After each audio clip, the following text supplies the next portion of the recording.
હું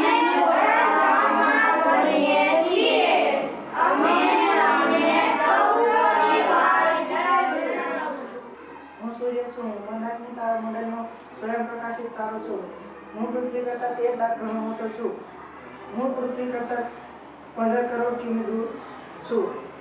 જો પૃથ્વી પર કોઈ પદાર્થનું વજન 1 કિગ્રા થતું હોય તો તેનું વજન મારી સપાટી ઉપર 28 કિગ્રા થશે. મારી ગુરુત્વાકર્ષણ શક્તિના લીધે જ બધા ગ્રહો પોતાના માર્ગમાં રહેલા છે અને પોતાના માર્ગમાં ફરે છે. મિત્રો, આ મારો પરિવાર છે અને મારા પરિવારના સભ્યો તમને એમના વિશે જણાવશે. હું છું મારી પર વાતાવરણ ઉપગ્રહ નથી, તેથી મારા પર જીવસૃષ્ટિ પણ નથી. હું સૂર્યથી સૌથી નજીકનો ગ્રહ છું. હું પૃથ્વી પરથી જોતા સૂર્યોદય પહેલા સૂર્યાસ્ત બાદ થોડા સમય દેખાય છે.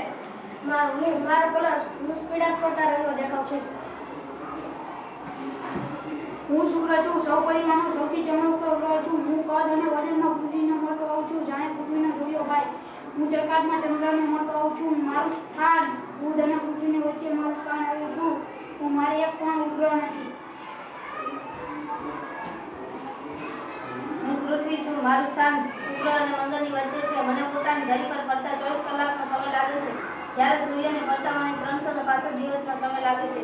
મારા પર રાત દિવસ ઋતુ પરિવર્તન જોવા મળે છે. મારો એક ગ્રહ છે ચંદ્ર. હું ચંદ્ર છું. હું પૃથ્વીનો એકમાત્ર ગ્રહ છું. મારા ઉપર વાતાવરણ કે ઉગ્ર નથી. મારા ઉપર વાતાવરણ કે પાણી ન હોવાથી મારા ઉપર જીવન પણ નથી. મને સૂર્યપ્રકાશ દે છે એટલે હું ચમકું છું. મારી સપાટી ઉપર ઉલ્કા જતા આવે છે એટલે મારા ઉપર ખૂબ મોટા કાળા પડ્યા છે. હું મંગળ છું. એક લાલ રંગનો સુંદર ચમકતો ગ્રહ છું. મંગળને ઓછું આધાર છે. મંગળ ઉપર 2 ઉપગ્રહ છે. હું ગુરુ છું. મારું સ્થાન મંગળ અને શનિની વચ્ચે આવેલું છે. મને દૂરબીનથી જોતા ટપકાવાળી સપાટી મનોરંજન લાગે છે. મારી ઉપર ઓક્સિજન નથી. હું શનિ છું. સૌ પરિવારમાં ગુરુ અને યુરેનસ વચ્ચે મારું સ્થાન આવેલું છું. હું પાગળી ઉપગ્રહ છું. મારા ઉપગ્રહો 62 ઉપગ્રહો છે. સૂર્યથી દૂર હોવાથી એટલે મારું સપાટીનું તાપમાન.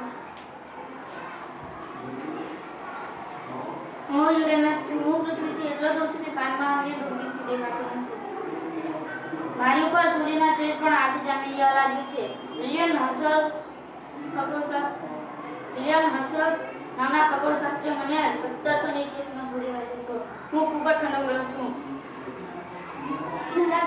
હું લીલા રંગનો ગ્રહ છું. મારા વાતાવરણમાં મિથેન નામનો ઝેરી વાયુ છે. મારા ઉપર પણ પૃથ્વીની જેમ ઋતુ પરિવર્તન થતા જોવા મળે છે.